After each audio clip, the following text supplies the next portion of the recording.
to try and do is, every time in a cultural narrative, you have the canonical literature. It is normative as well as prescriptive. And the ways in which we see experiences, they either conform to the master narrative or they deviate from the narratives, and they create spaces for both voice and silence. The master narratives usually uphold the cultural narrative. So a master narrative is something which is like a moral, ethical framework for understanding events in life. Critically, it is the master narratives that provide more explanations, they provide guidelines of how a life should be lived. They become evaluative frameworks. Now, when does storytelling begin? Storytelling begins, you have a story to tell when you deviate from the master narrative. So if the master narrative is children go to school, they study, they give exams, they come back home and they play.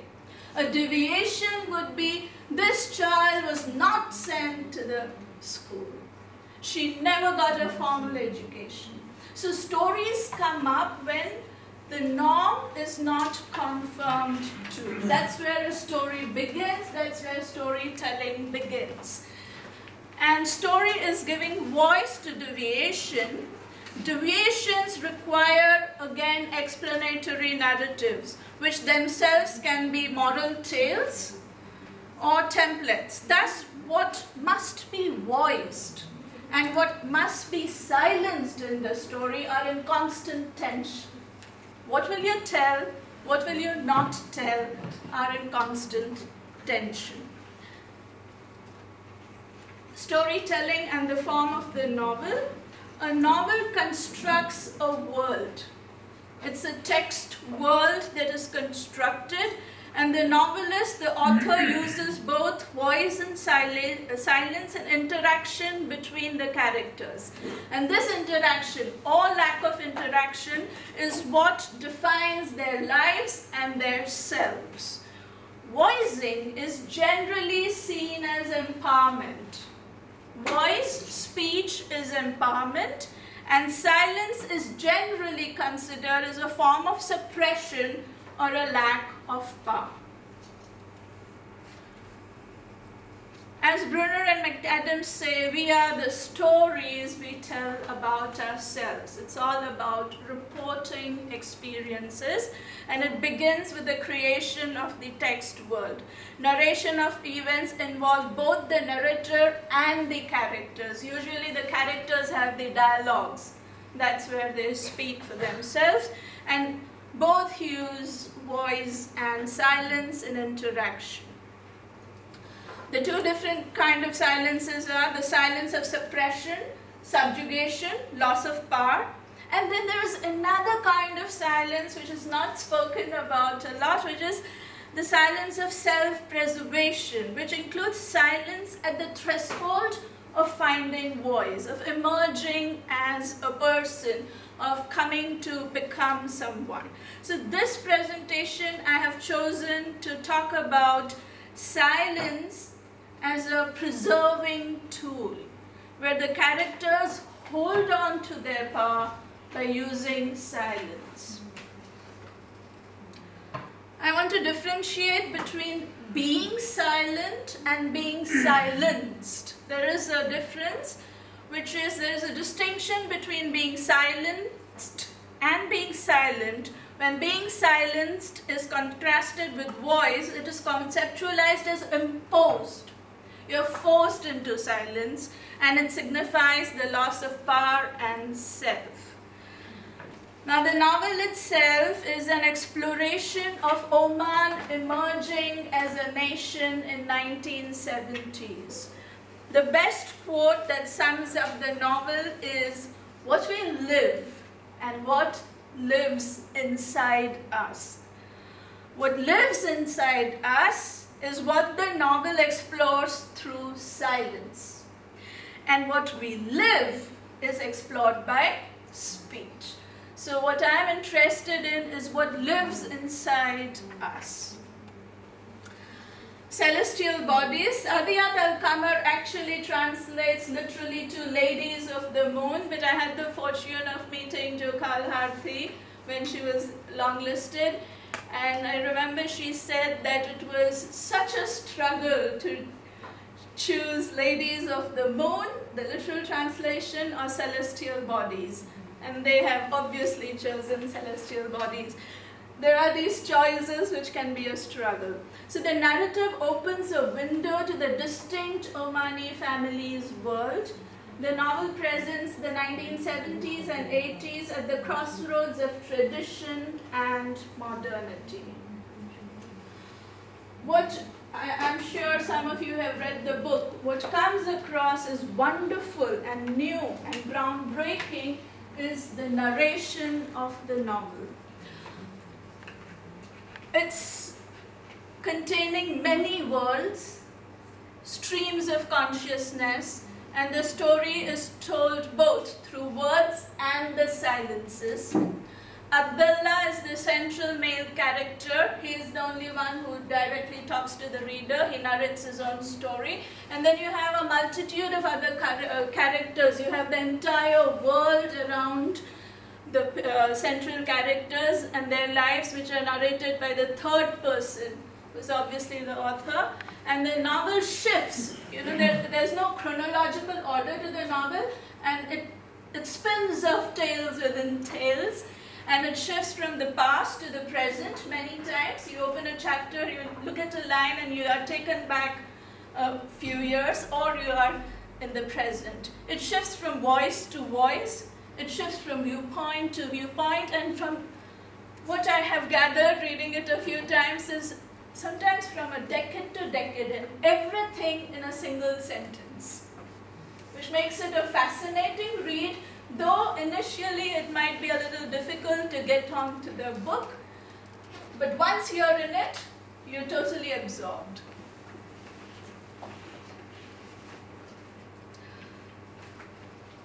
I want to begin, though I'm speaking about silence, I want to begin with the use of speech in the novel and its futility. There are clear incidents where speech does not bring about the desired result and is rendered ineffective. Anything that we use and which does not bring the intended result, how can we call that empowerment? It is silence of the unheard. You're voicing it all the time, but there is no result that you desired. And I'll give you the instances. The use of speech is in form of begging, pleading, and screaming as well. I'm just going to bring up 3 of them, though there are several. These characters really want to save themselves. The first one is Salima, the mother of the 3 daughters. She begs and pleads to the sheikh, the only car owner in 1970s in the Lawafi village, to take her little ill son Hamad to the doctor in his car. There's no other car in the village, and he obviously is in a state of medical emergency. The sheikh refuses and the son dies. On a second occasion, her brother has died, and she asks her uncle to help over the funeral. He refuses. The narrator describes her existence as she received the news of his death in silent submission. She died, though no one knew she was dead. Every day and every night for 10 years, she died a little more. She chooses being silent throughout the book over the 3 tragic deaths. Forever, she chooses her silence, and this kind of silence signifies the choice of internalizing her grief. She sees it as something truly unspeakable.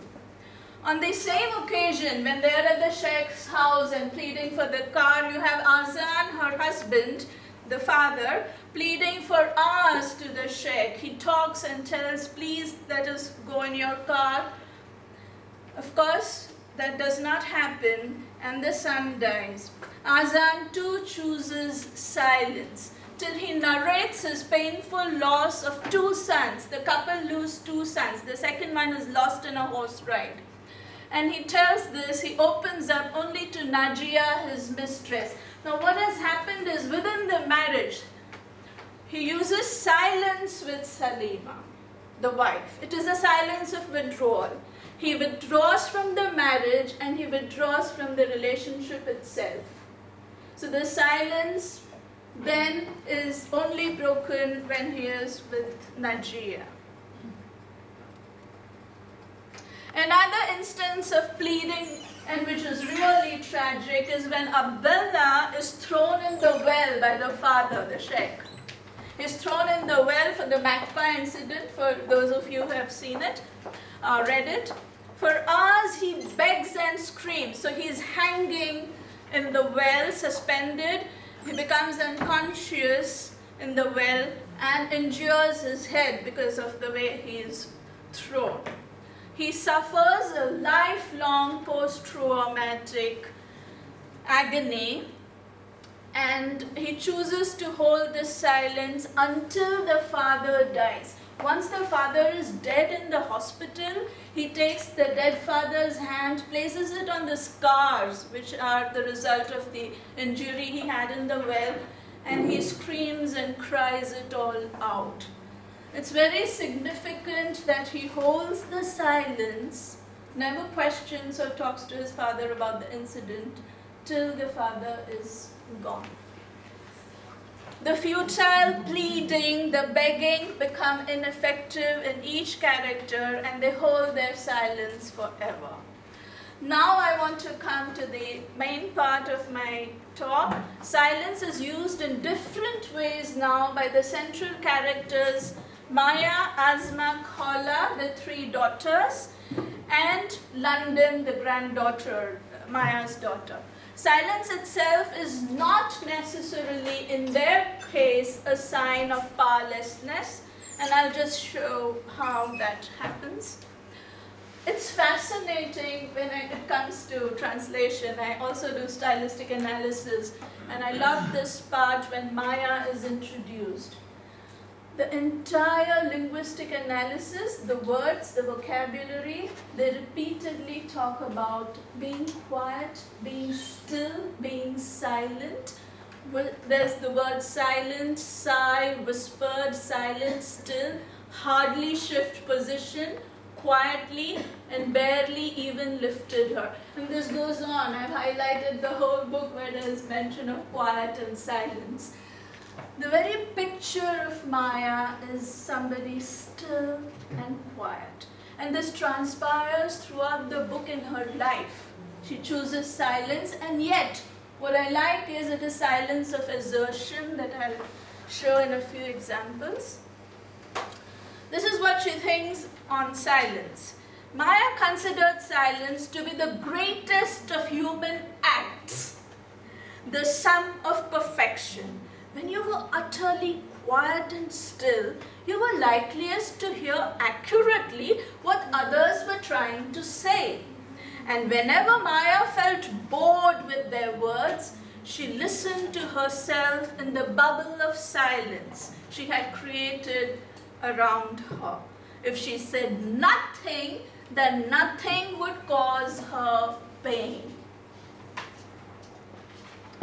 After marriage, when she is pregnant, we see that Maya is assertive and yet quiet. This is important because in choosing to deliver her first baby, she is advised that it's the midwives who do it. You don't go to a hospital. It never happens. This is when there was a rush of hospitals with the advent of the ruler, His Majesty Sultan Qaboos. The first thing that happened was hospitals and schools. In choosing to deliver at a modern hospital, Maya exercises her free will and cannot be pressurized either by the mother or the husband. I've just got here, right? You would have my child slide out right into the hands of the Christians? She didn't answer. When her 9th month came, her husband took her to, and at the Felicity Hospital, she had her baby. And I think this decision is a very big one. Nobody should tell the mother where to deliver or where not to deliver. And she does not answer, but she does what she wants to do. And this happens throughout the book, and this is silence of assertion. Silence is used by Maya to hold her power in the relationship as well. There are 3 times that Abdullah will ask, Maya, do you love me? She laughs. Once she said, have you been watching too much of television? And actually he's not been watching television. Anyway, so what is this? Why do you laugh and not answer? Because when you do that, you use laughter and silence. See, when you don't get the expected response, you get no response. It's silence, though it's dressed up in words. And this lack of love of hers is never admitted in the novel. And it keeps him guessing. It undermines his authority as a husband who would feel, of course she loves me, she must love me. So he's always in the position where he needs the confirmation and he doesn't get the confirmation. So she sort of has an upper hand in the relationship. And this silence is the silence that helps her hold the power. She will not bring about discord. She will not talk about the moment when she believed to be madly in love with the guy she's never talked to. And that's where I say that holding the marriage also makes her position in the marriage stronger.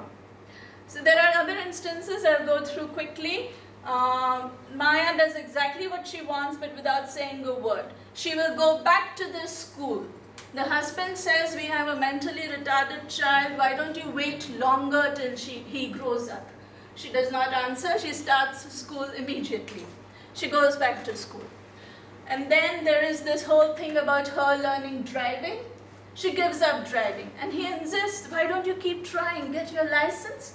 She does not explain, she gives up driving. Then there is this thing of him bringing Hans food bottles for the daughter. And she doesn't use them, she doesn't answer, and she only gives the traditional food she wants to give. There's another instance when she's questioned, why should you name the daughter London?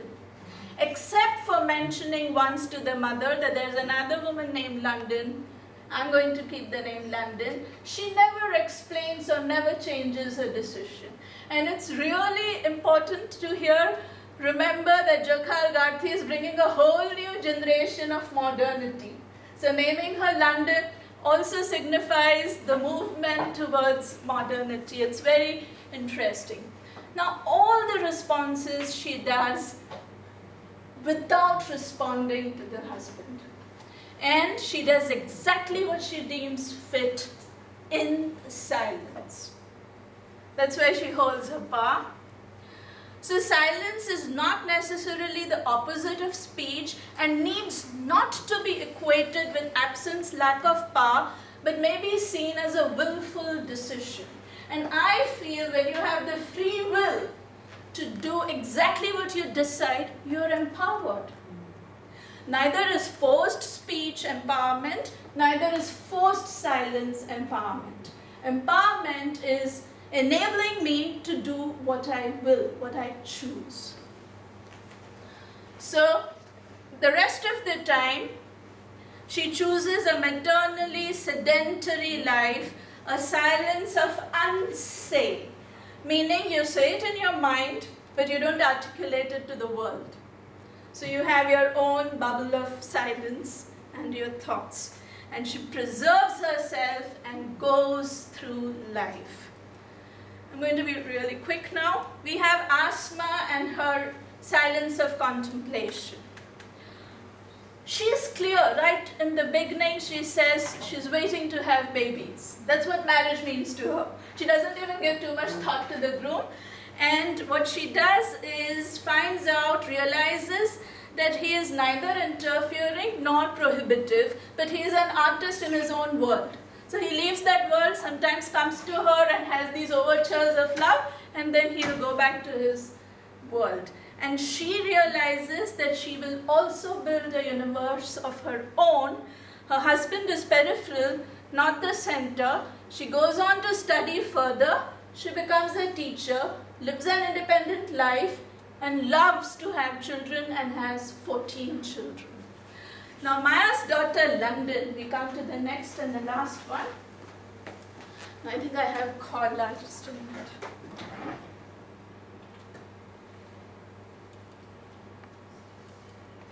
Yeah, so she is the center of her own universe, and she uses acceptance. For her, silence is acceptance. Let's not create too much marital discord. Let's not be too demanding. I have my own world and I'm here and I choose to teach and I'm empowered. So there's silence of submission and holding power. There's silence of contemplation and acceptance. Asma will go to the books. Every time she has a question, she wants to challenge something, she'll go to the books and she'll find out what the solution is or come to terms with whatever her questions are. Now Kola is the youngest daughter and she is the hardest. She has set her mind to marry this guy. Here I see the freedom of speech. You see Azan relenting, allowing her to marry. So again, it's the exercise of free will. But her decision is wrong. She suffers a lot after the marriage and then she walks out. It's interesting, she quietly, it's come in a sentence, she's out of the marriage. And she opens a beauty parlor and she becomes a businesswoman, and she is somebody who emerges through life to become independent, earn a living, and emerge in life as an identity of her own. Because her identity has never been anything but Nasir when she is fixated in that love. And then she just sort of cuts the cord and moves on. So you have Maya goes through life, and you have Kola emerges through life. London again is very much like Kola, but now it's the next generation. She is qualifying as a doctor and she is going to marry the man she loves. Again you have Maya using speech, screaming, yelling, breaking her mobile phone and telling her you can't do this, threatening her. But Abdullah relents, she marries the guy. Again, unfortunately, it so happens that the marriage does not last. He is abusive, possessive, jealous. She walks out of the marriage. What's interesting to me is they are empowered. There's no forced action that you will not marry, you will not do this, nothing. In fact, both the fathers, Azan and Abdullah, allow their daughters to marry out of choice and free will. Now Maya's speech is ineffective again. She goes and marries, she then divorces him and continues her higher education and works as a doctor. So now you have the third generation which will not only get educated, they'll get on a BMW and they'll do extremely well. And this is the Oman I have seen.